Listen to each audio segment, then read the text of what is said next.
नमस्कार, आप देख रहे हैं आज तक और मैं हूं ऋतु जोशी। जयपुर से हमारी इस खास पेशकश में आपका स्वागत है। जिस रामबाग पैलेस होटल के सामने मैं इस वक्त खड़ी हूं, वहीं आज सुबह पाकिस्तान के प्रधानमंत्री राजा परवेज अशरफ पहुंचे थे। हिंदुस्तानी मेहमान नवाजी का लुत्फ उठाया, उसके बाद वो आगे रवाना हो गए अजमेर शरीफ में चादर चढ़ाने के लिए। आइए इस यात्रा के बारे में कोई भी बात आगे बढ़ाने से पहले आपको दिखाते हैं कि ये यात्रा शुरू कहां से हुई और कैसे दिन भर के दौरान वो धीरे धीरे आगे बढ़ी।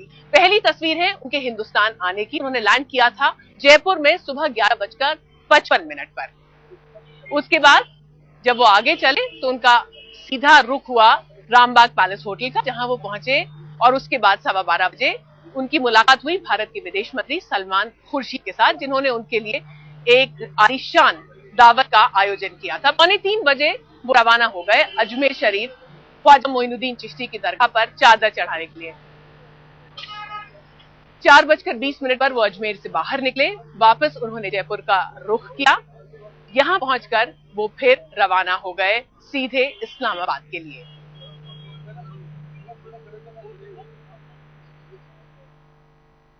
ख्वाजा मेरे ख्वाजा, दिल में समा जा,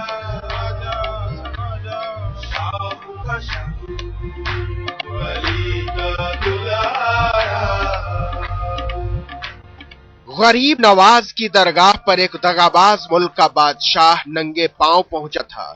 मन में मुराद क्या थी मालूम नहीं, लेकिन सजदे में आया सुल्तान हमारा मेहमान था। न हमने पूछा और न उसने बताया कि स्वागत का सिला हर बार दगा क्यों होता है।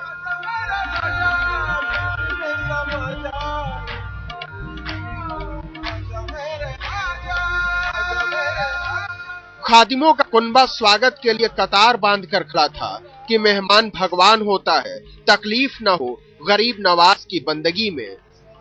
जख्म गहरे थे लेकिन दिल बड़ा था। मन में टीस है तो क्या हुआ, स्वागत भी किया, साफा भी बांधा और शुक्रिया भी कहा।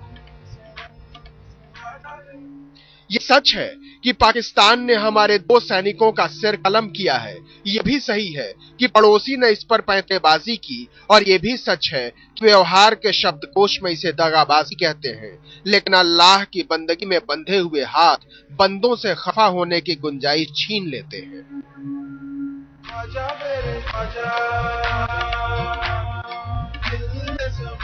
ख्वाजा की खिदमत में 42 फुट की चादर पहले से तैयार थी।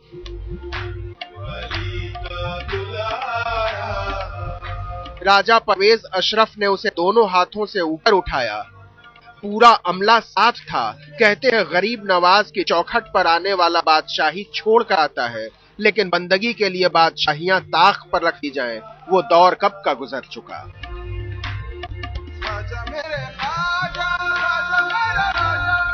आशंकाएं उम्मीदों पर भारी पड़ी। सियासतदान कितनी भी जियारत क्यों न कर ले, सियासत उन पर हमेशा हावी होती है। शायद इसीलिए जियारत पर जंग छिड़ चुकी है।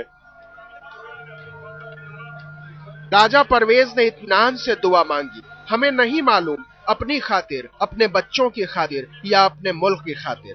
हम सिर्फ उम्मीद कर सकते हैं कि एक दुआ उन्होंने दोस्ती की खातिर भी मांगी हो कि मेरी और मेरे खानदान की खुशबख्ती कि मैं ख्वाजा गरीब नवाज के दरबार की चौखट चूमने का शर्फ हासिल हुआ। ख्वाजा गरीब नवाज सुल्तानुल हिंद, आपका शुक्रिया। पूरी दुनिया के अवाम के लिए अमन और इस्तेहकाम। ख्वाजा साहब की बारगाह में आते पहले उन्होंने कदमों से चूमा, बारगाह गरीब नवाज में खड़े होकर पहले इल्तिजा की कि हिंदुस्तान पाकिस्तान में दोनों में ताल्लुकात बेहतर। इसके बाद वहां के राजा निकल गए। यहाँ की प्रजा देखती रही। शाम ढल गई और इसके साथ ही ढल गई सियासत। क्या कहते हम सिवा इसके कि हमारा दुश्मन जां है, हमारा हमसाया है। ख्वाजा तेरे दर पे वो सवाली बनकर आया है। सियासत ताक पर रख के रवायत को निभाया है। बिछाकर राह में गुंजे दस्तरख्वान सजाया है। अजमेर से ऋतुल जोशी के साथ सुमित अवस्थी, आज तक। राजा परवेज अशरफ के लिए भारतीय विदेश मंत्री की तरफ से एक शानदार दावत का आयोजन किया गया था। लेकिन इस दावत से पहले जब ये लोग मीडिया के सामने आए तो दोनों की नजरें तक नहीं मिली। अब आप खुद सोचिए, नजरें नहीं मिली, दिल कहां से मिलते हैं। और ऐसे में सवाल उठना ये शुरू हो गया कि क्या इस मेहमान नवाजी की जरूरत थी, और वो भी सीधे विदेश मंत्री की तरफ से। आपको बता दें, ये सवाल हम नहीं पूछे, ये सवाल उठ रहा है बीजेपी और शिवसेना की तरफ से।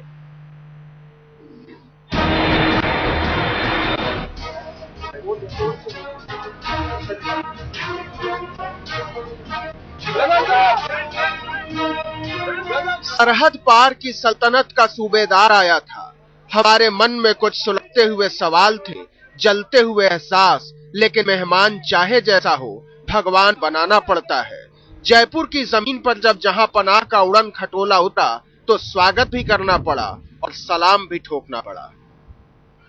गुलाबी शहर का रामबाग पैलेस पाकिस्तान के प्रधानमंत्री के लिए खास तौर पर तैयार किया गया था। रिश्तों के रेगिस्तान में ठंडी ठंडी छां हो और छक कर खाने को 56 भोग, तो अल्लाह की बंदगी यूं ही आसान हो जाती है। पाकिस्तान के प्रधानमंत्री जियारत करने के लिए अजमेर जाने से पहले जयपुर पहुंचे भारत की मेहमान नवाजी का लुत्फ उठाने के लिए।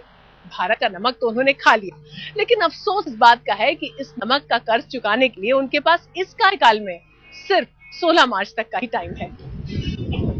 भारत के विदेश मंत्री सलमान खुर्शीद पहले से मौजूद थे राजा परवेज की अगवानी के लिए, लेकिन कुछ उधर की तासीर और कुछ इधर की तस्वीर, दोनों आगे बढ़े तो सही लेकिन तपाक से मिला न गया।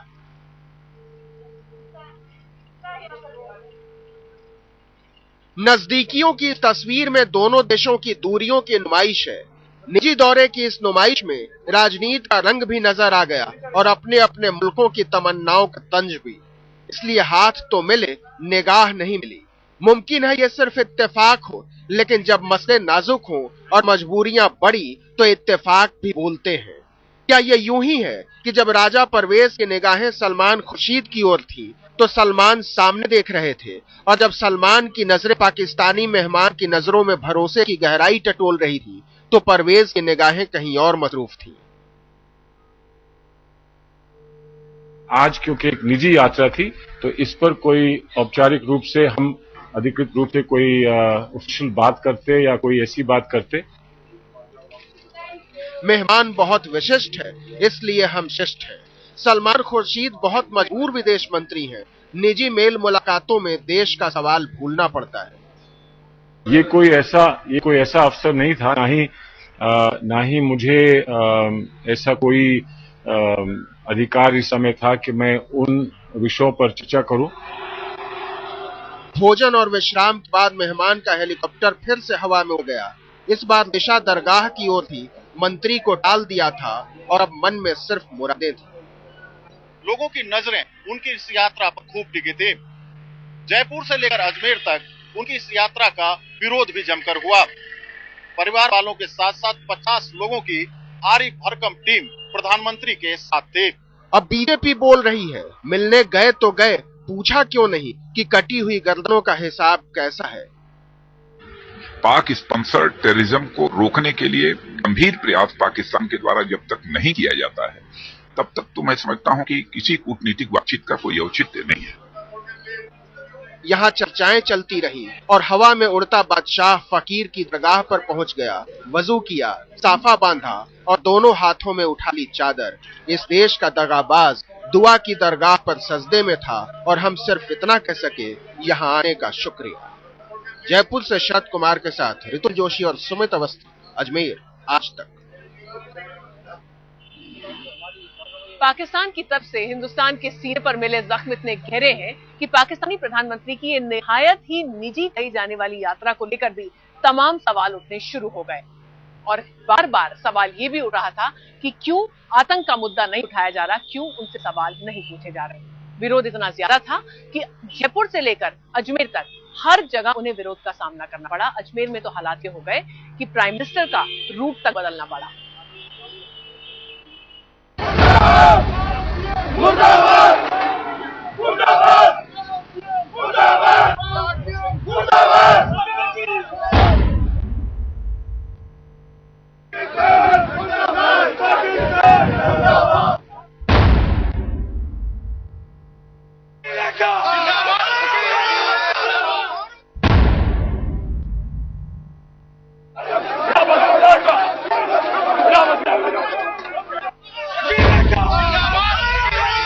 पाकिस्तान के प्रधान ने तो इत्मीनान से जियारत कर ली, लेकिन सुरक्षा में लगे लोगों की जान पर बना।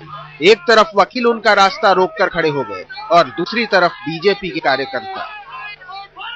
ऐसी अफरा तफरी मची कि राजा परवेज के इंतजाम में लगे अफसरों को उनका रास्ता बदलना पड़ा। बहुत मुश्किल से उन्हें बाहर निकाला जा सका। ये आवाजें पाकिस्तान के प्रधानमंत्री की अगवानी का विरोध कर रही है। राजा परवेज अशरफ जयपुर पहुंचने के बाद जनता की एक आवाज ऐसे भी बाहर आई। राजा परवेज मुशर्रफ कोई 2.5 घंटे जयपुर में रहे और इस दौरान पुलिस वाले पलक भी नहीं झपका सके। इधर जयपुर से पाकिस्तान के प्रधानमंत्री उड़े और उधर अजमेर में सुरक्षा एजेंसियों की नींद। पहले से ही दरगाह के आसपास ऐसी घेराबंदी की गई थी कि पीएम के आने जाने चादर चढ़ाने की झलक भी न मिल सके। गलियों में कनातें लगा दी गई थी और उन कनातों के चारों तरफ बैठा दिए गए थे पहरेदार। आज जो सैनिकों को मारा गया, जिन्होंने हमारे देश की रक्षा करी है, ऐसे पाकिस्तानी को यहाँ पर व्यवस्था दी जा रही है। इस बात को शर्म आनी चाहिए प्रशासन को। दरगाह के दीवान ने राजा परवेज के खिलाफ माहौल एक दिन पहले ही बना दिया था, ये कहकर कि हुजूर को आना हो तो आए, हम स्वागत नहीं करेंगे। नतीजा पुलिस महकमे के मालिकान की सांसें हलक में अटक गई थी और ऊपर से ऐन पहले ये विरोध। मामला पहले से ही इतना नाजुक था और ऊपर से महिलाएं। बहुत मान मनोबल के बाद माहौल को सामान्य बनाया गया। हंगामे की इन तस्वीरों के ऊपर राजा परवेज का हेलीकॉप्टर उड़ता रहा और वो जियारत के लिए पहुंच गए। चादर चढ़ाई, मन्नत मांगी, उम्मीद बांधी और अपने मुल्क की ओर मुड़ गए। दरगाह दीवान से लेकर दरगाह बाजार यूनियन तक, वकीलों से लेकर अजमेर शहर के आम शहरी तक जिस तरह से सड़कों पर निकलकर प्रदर्शन किए हैं, अजमेर शरीफ के इतिहास में किसी भी पाकिस्तानी हुक्मरान के लिए आसान नहीं देखा गया। सूफी सिलसिले की इस पाक चौखट पर पाकिस्तानी हुक्मरानों को आकर नियत में खोट की राजनीति अब छोड़नी होगी, संदेश साफ है। तुमीत अमस्ती और कैमरामैन मोहनलाल जैन के साथ शरद कुमार, अजमेर शरीफ, आज तक। पाकिस्तान के प्रधानमंत्री तो आए और वापस भी चले गए, लेकिन कई सवाल अभी भी बाकी हैं। सवाल उन शहीदों के परिवार वाले पूछ रहे हैं जिन्होंने अपनों के सर को कलम होते देखा पाकिस्तानी सेना ठाकुर। हिंदुस्तान के हुक्मरानों को भूलने की आदत है। हिंदुस्तान के हुक्मरान भारतीय सैनिकों के कलम करने के जख्म भूल जाते हैं। आतंक के गहरे जख्मों को भी वो याद रखने की जरूरत नहीं समझते। लेकिन जिन परिवारों ने अपना बेटा खोया है, जिन माँ बाप ने अपने लाल की शहादत देखी, वो कैसे भूलेंगे। हिंदुस्तान के हुक्मरान जब पाकिस्तान के प्रधानमंत्री राजा परवेज अशरफ के अजमेर दौरे का इंतजाम देख रहे थे, उसी वक्त शहीद हेमराज और शहीद कैप्टन सौरभ कालिया के परिजनों के मन में कई सवाल थे। जिस मुल्क की फौज ने शहीद हेमराज का सिर अभी तक नहीं लौटाया, जिस मुल्क की फौज ने करगिल युद्ध में शहीद कैप्टन सौरभ कालिया के शव को छक विछक करने पर अब तक जवाब नहीं दिया है, उसी मुल्क के प्रधानमंत्री के आगमन पर हम फूल क्यों बिछाएं? जैसे वो किसी अपने काम से आते हैं, काम के तुरंत वो वापस जाने चाहिए। उनका हमारी सरकार को कोई रेस्पेक्ट नहीं करना चाहिए। उनके हाथ में खून से सने हुए हैं। मेरे ध्यान से उनको शर्म आनी चाहिए भी एक देश का प्रधानमंत्री बन के ऐसी पवित्र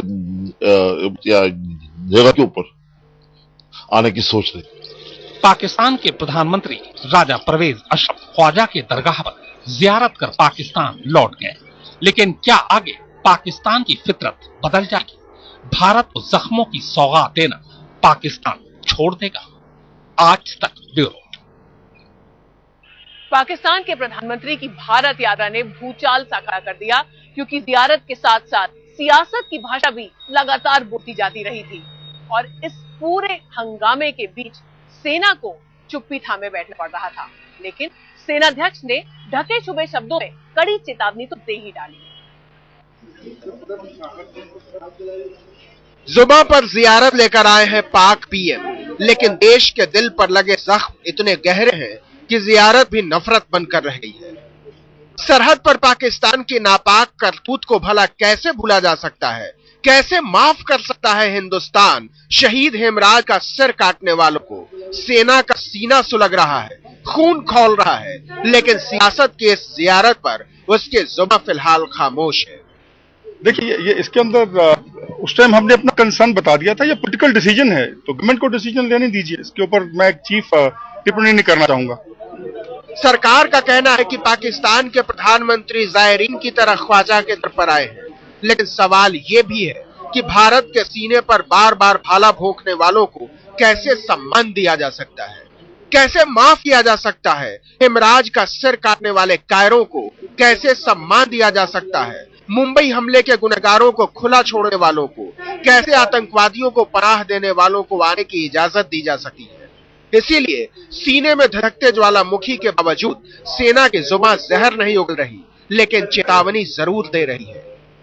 अगर वो उल्लंघना कर रहे हैं तो हम चूड़ियां पहन के बैठे नहीं है, हमारे जवान भी फायर करते हैं।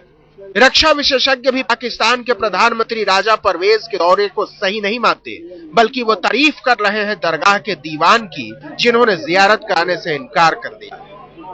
दरगाह के दीवान जो है वो सिटीजन है इस देश के, और एक सिटीजन को इतनी कॉमन सेंस की उन्होंने बात कही है और एक बिंदु बहुत बड़ा खड़ा कर दिया इस देश की विदेश नीति पर, तो उस चीज को प्रधानमंत्री मनमोहन सिंह और सलमान खुर्शीद समझ क्यों नहीं पा रहे हैं।